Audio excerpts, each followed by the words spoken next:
کیسے ہوگا؟ یسألو ایان یوم القیامہ، انسان ہم سے سوال پوچھتا ہے کیسے ہوگا وہ قیامت کا دن، کیسا ہوا بھائی، کیا ہوا، ہوگا کیا؟ مختلف شبہات ہیں، اس کے سوالات ہیں انسان کے، پوچھتا ہے کب آئے گا وہ دن، تانا مارتے ہیں رسول اللہ کو، ایانا یوم القیامہ، کب آئے گا وہ قیامت کا جس کا تم وعدہ کر رہے ہو؟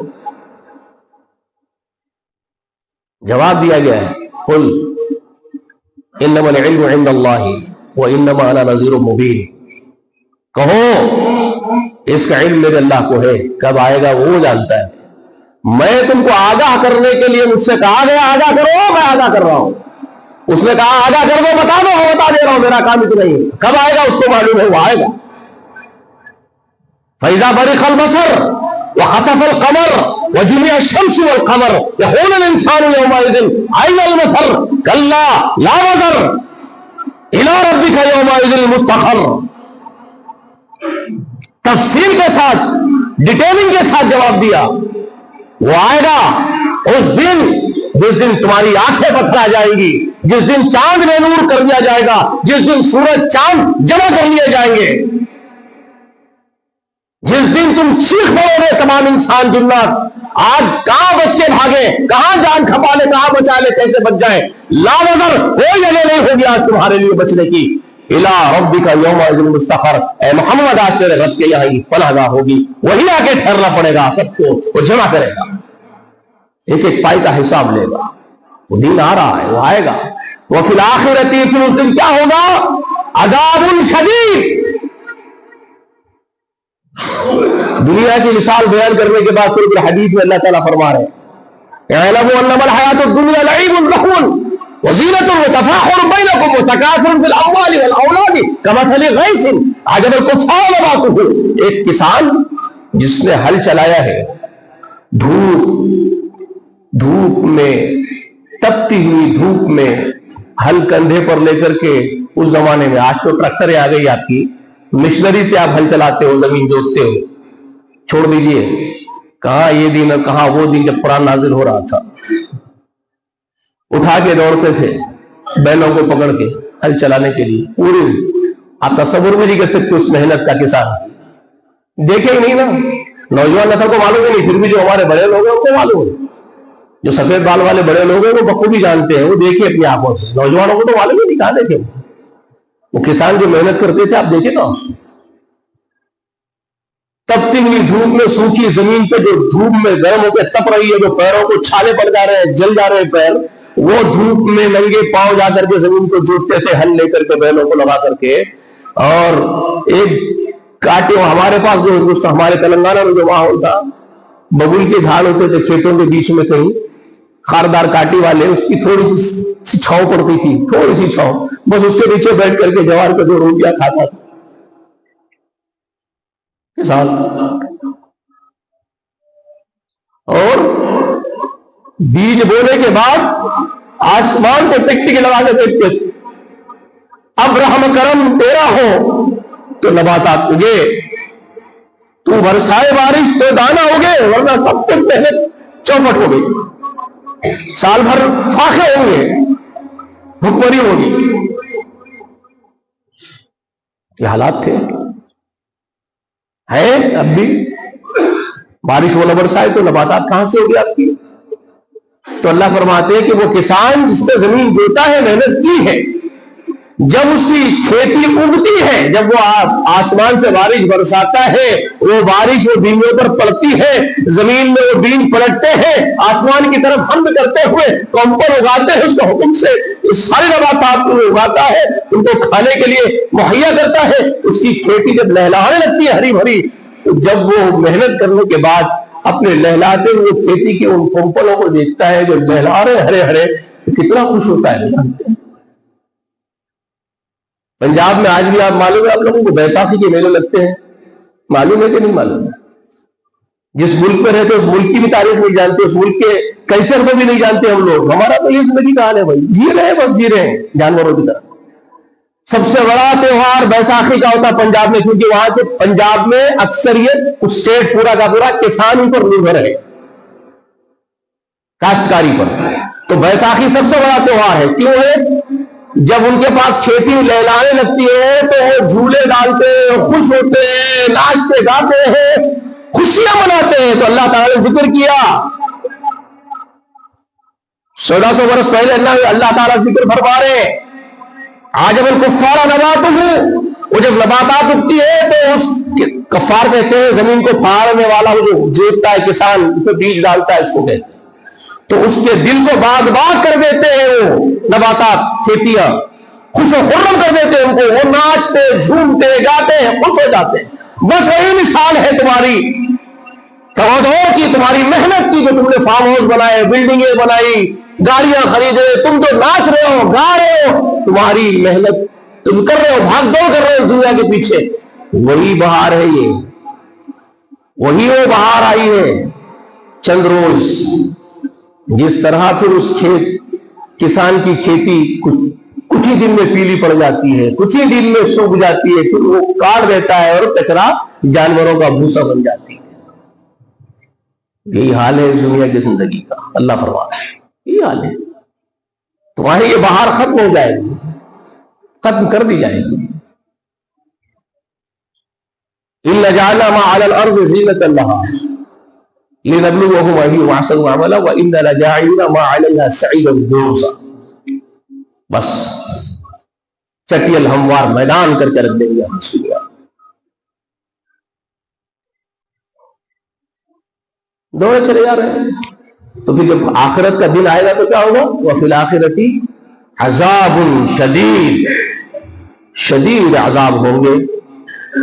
وَمَغْفِرَةٌ مِّنَ اللَّهِ وَرِضْوَانٌ، یا ایک اور آپشن یہ ہوگا، اللہ فرمانے اللہ کی تو مغفرت ہوگی، اس کی رضامندی ہوگی.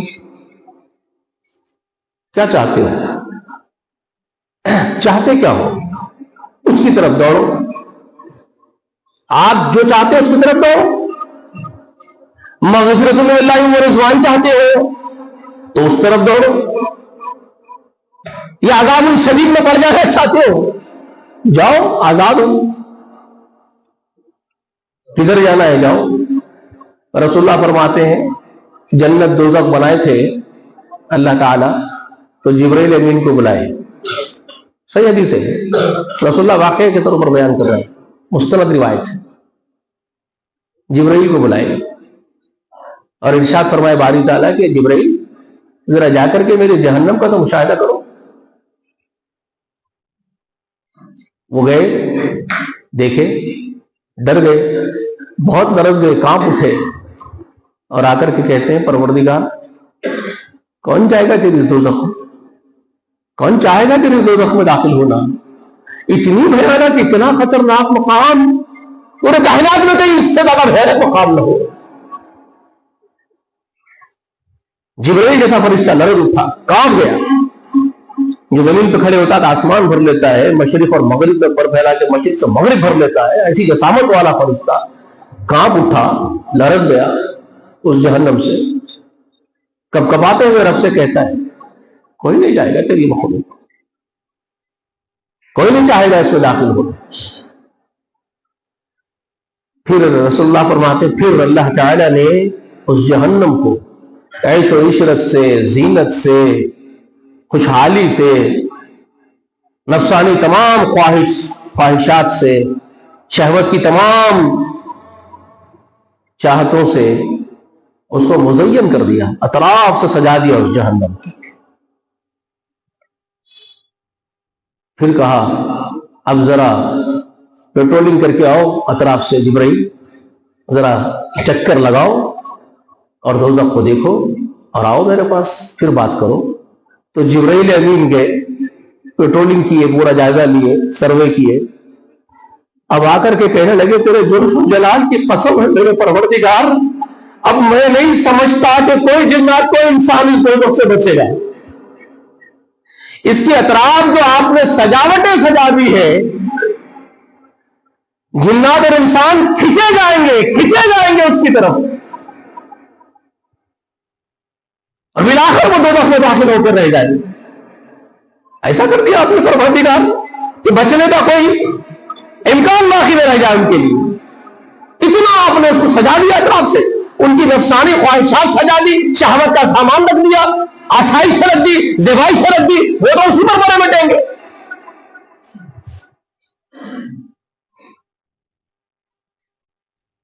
پھر اللہ تبارک و تعالیٰ نے حکم دیا جبرائیل ٹھیک ہے اب ذرا جنت کا مشاہدہ کر کے آ جا۔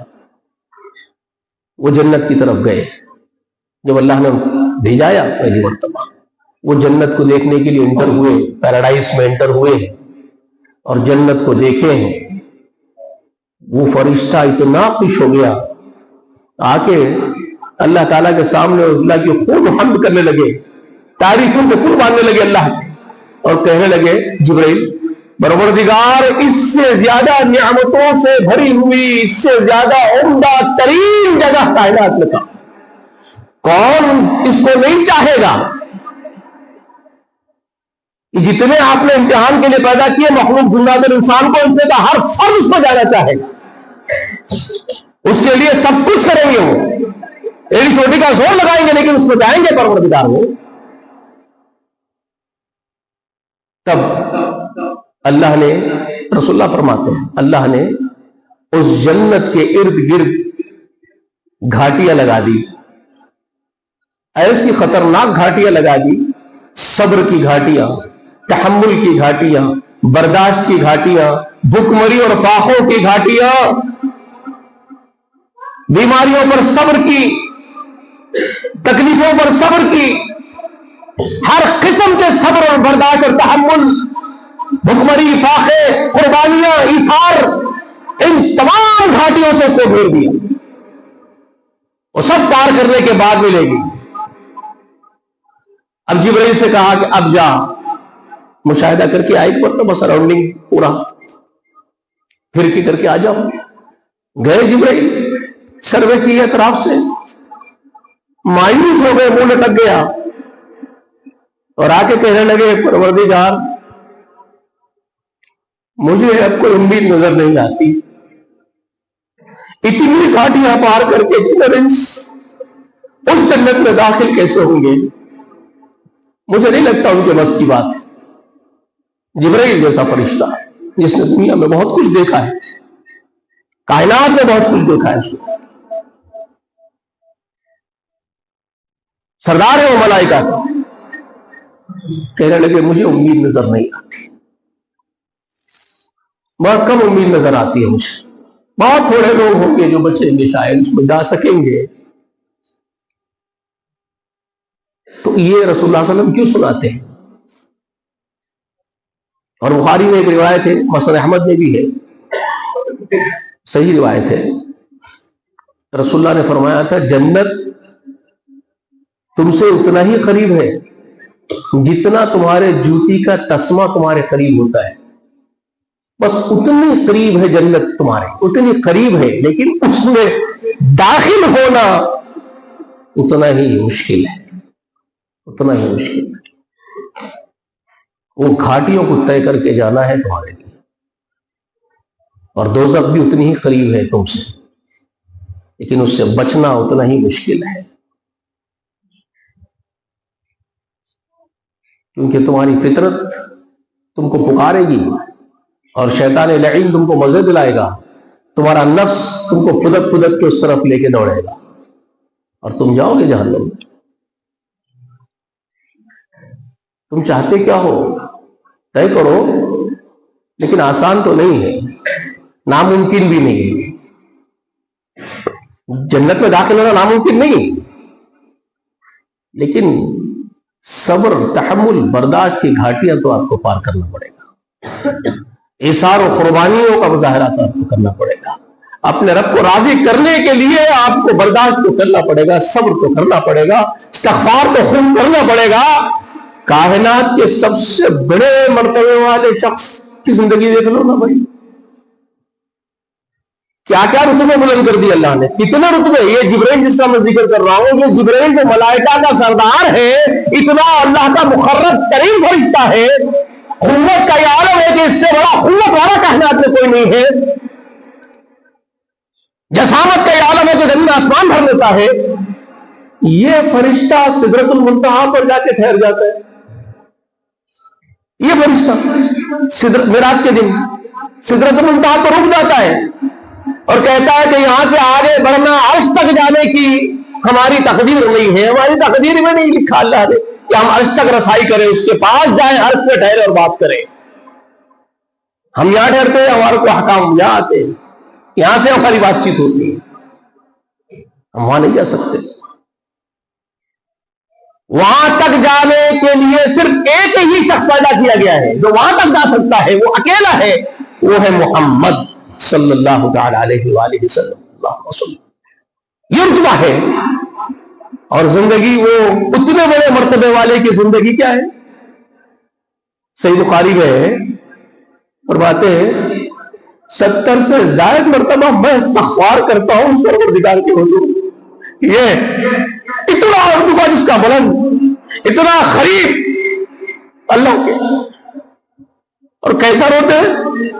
تو ماں عائشہ فرماتی ہے، اب سب سے زیادہ قریب تو عائشہ ہی ہوگی نا، اب رات میں سو رہے ہیں تو بیوی ہے، سب بیویاں دیکھ رہی ہے، آپ اور بات دیکھیں گے۔ تو ماں عائشہ فرماتی ہے رات میں سوتے تھے، آدھی رات جو میں سوتی پڑی رہتی تھی وہ اڑ جاتے تھے، میں سوتی رہتی تھی وہ اڑ جاتے تھے، میں خیز سے پانی لیتے وضو کرتے مسلے پہ کھڑے ہو جاتے، میں پیر پھیلا کے سو رہی ہوتی تو میرے پیر نیند میں ان کے مسلے پہ چلے جاتے، تو وہ اپنے ہاتھوں سے میرے پیروں کو ہٹا دیتے۔ یہ امام بخاری جو ہے نقل کرے حدیث کو، اور ہم جھگڑالو کیسے بنے جانتے ہیں؟ ہم جھگڑالو بن گئے، عورت کو چھونے سے وضو ٹوٹتا نہیں ٹوٹتا، مسئلہ تو حل ہو رہا ہے نا حدیث سے، الحمدللہ مسئلہ تو حل ہو رہا ہے نا، لیکن ہماری نگاہیں یہیں تک ہوتی ہے مسائل سیکھ لینے کے لیے۔ ہم سلیبس سیکھ لینے والے لوگ ہیں نا، مدرسے میں پڑھیں گے، سلیبس سیکھ لیں گے، پھر مسلک ہوگا، اختلاف کریں گے، پھر ابو حنیفہ کا جواب دیں گے اس کے ذریعے سے۔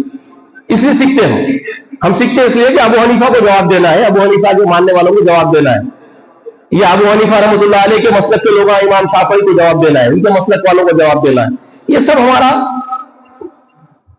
اس کو حنفیوں نے اٹھا لیا اس حدیث کو شافعیوں کو جواب دینے کے لیے، کیونکہ امام شافعی کہتا تھا، بیچارے امام صاحب کہتے تھے کہ عورت کو ہاتھ لگ جائے وہ تو ٹوٹ جاتا ہے، تو ابو حنیفہ رحمۃ اللہ علیہ کے مدرسوں میں، حنفی مدرسوں میں یہ حدیث پڑھائی گئی شافعیوں کو جھگڑا کر کے ان کو جواب دے کے چت کر دینے کے لیے کہ دیکھو عائشہ فرماتی، ماں عائشہ فرماتی ہے کہ نماز میں میرے پیروں کو ہٹا دیتے تھے اور نماز جاری رکھتے تھے، وضو نہیں ٹوٹتا اس لیے نماز جاری تھی، وضو ٹوٹتا تو نماز فاسد ہو جاتی، چھوڑ دیتے، تو وضو نہیں ٹوٹا عورت کو چھونے سے، سیکھ لیے۔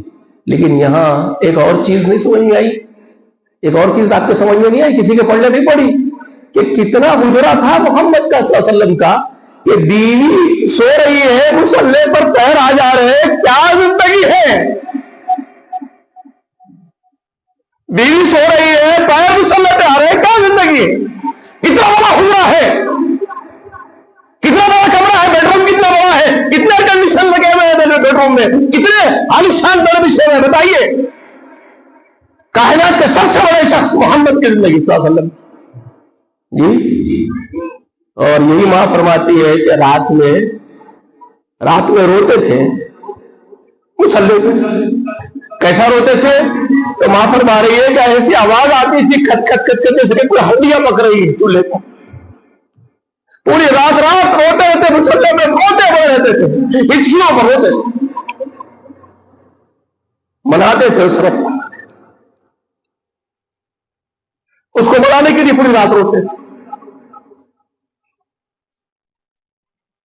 کہتی ہے کہ آنسو ٹھہر جاتے تھے پانی کی طرح، کچے ہو جاتے، مسلح کچا ہو جاتا، پانی ٹھہر جاتا آنسو کا۔ میں پریشان رہتی دیکھ کر کے یہ کیسا زندگی جیتا جاتا تھا، یہ کتنا رونا ہے، یہ کیا کیفیت ہے۔ ایک دن بلال کہتے ہیں صبح صبح اٹھانے کے لیے رسول اللہ کے گھر پہ گیا، آواز دینے کے لیے، ملنے کے لیے، سلام علیکم کرنے کے لیے، اذان دینے جا رہا ہوں، فجر کی اذان دینے جا رہا ہوں۔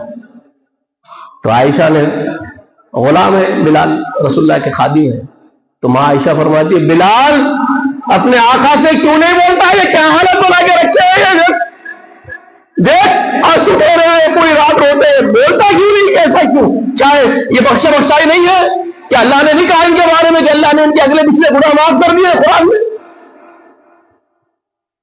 تو بلال بھی کہنے لگے آقا یقیناً اللہ نے تو کہا ہے آپ کے اگلے پچھلے گناہ معاف کر دیے، پھر اتنا اپنے آپ کو بھلاتے کیوں، اتنا روتے کیوں؟ تو کہنے لگے کیا تم لوگ یہ چاہتے ہو، تم لوگ یہ نہیں چاہتے ہو کہ میں اللہ کا شکر گزار بندہ رہوں؟ کیا میں اللہ کا شکر گزار بندہ نہ بنوں؟ اللہ اکبر، سمجھ میں آیا ہم لوگوں کو؟ کیا انٹینشن دیکھو رسول اللہ کا، کانسیپٹ دیکھو رسول اللہ کا، مزاج دیکھو رسول اللہ کا، تعلق دیکھو اپنے رب سے کیا ہے، ہمارا کیا ہے؟ تو وہ مغفرت من اللہ و رضوان کیا ہمارے مقدر میں آئے گا؟ ذالک فضل اللہ یؤتیہ من یشاء، یہ اللہ کا فضل ہے، خاص فضل ہے، جسے چاہتا ہے اپنے مخلوق میں عطا کرتا ہے۔ تو یہ کیفیت دلوں میں پیدا ہونا، ایسے قلب ملنا، ایسی روح کا ملنا، یہ اللہ کا ایک فضل ہے۔ جو رضوان تلاش کرتے ہیں اللہ کی، جو رضا تلاش کرتے ہیں اللہ کی، مغفرت طلب کرتے ہیں اللہ سے، یہ مزاج کا ملنا بھی ایک نعمت ہے، ہر ایک کو نہیں ملتا، ہر ایک کے نصیب میں نہیں آتا۔ اللہ فرما رہے ہیں ذالک فضل اللہ یؤتیہ من یشاء واللہ ذو الفضل العظیم، وہ اللہ بہت عظیم فضل والا ہے، جسے چاہتا ہے عطا کرتا ہے۔ یہ طلب کرو، مانگو اللہ سے، یہ روح، ایسی روح مانگو، ایسے قلب مانگو اللہ سے، ایسی نیتیں مانگو، ایسے ارادے مانگو، ایسا مزاج مانگو اللہ سے۔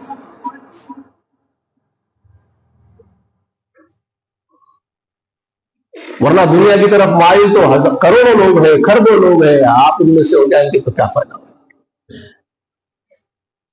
سابقوا الی مغفرۃ من ربکم، دوڑو اپنے رب کی مغفرت کی طرف دوڑو، کمپٹیشن اس میں کرو۔ دنیا کا کمپٹیشن کیا کر رہے ہیں؟ اس کا بیٹا ڈاکٹر بن گیا میں بھی بنا لیتا ہوں، اس کا بیٹا انجینئر بن گیا میں بھی بنا لیتا ہوں، جی انہیں فارم ہاؤس بنایا میں اس سے بڑا فارم ہاؤس بناتا ہوں، انہیں فلاں کر دیا میں اس سے بڑا کر لیتا ہوں۔ یہ کیا سبقت ہے آپ کی؟ دنیا کے لیے سبقت کیا کر رہے ہیں جی؟ سبقت کرنا ہے، کمپٹیشن کر کے آگے بڑھنا ہے تو نیکیوں میں بڑھو، رب کی رضا کی طرف دوڑو، رشک ایمان والوں کے ایمان پر کرو، یہ جائز ہے، بلکہ اس کا مطالبہ ہے۔ دنیا کے لیے رشک کرنا حسد ہے، اس کے لیے کیا دوڑو گے؟ وہ تو ختم ہونے والی ہے، فانی، وہ تباہ کر کے رکھ دے گی آپ کو۔ تو یہ اللہ تعالیٰ کی طرف سے جو پیغام ہے میں نے آپ کو سنایا سورۃ الحدید کا۔ اسی ضمن کی آیت اگر گھر جا کے پڑھنا چاہتے تو پڑھیے، اللہ کے واسطے قرآن کو پڑھیے، سینے سے لگا لیجئے قرآن کو، اللہ کی کتاب کو، بہت ساری چیزیں کھل کے سامنے آئیں گی، زندگی پلٹ جائے گی، انقلاب آئے گا زندگی میں،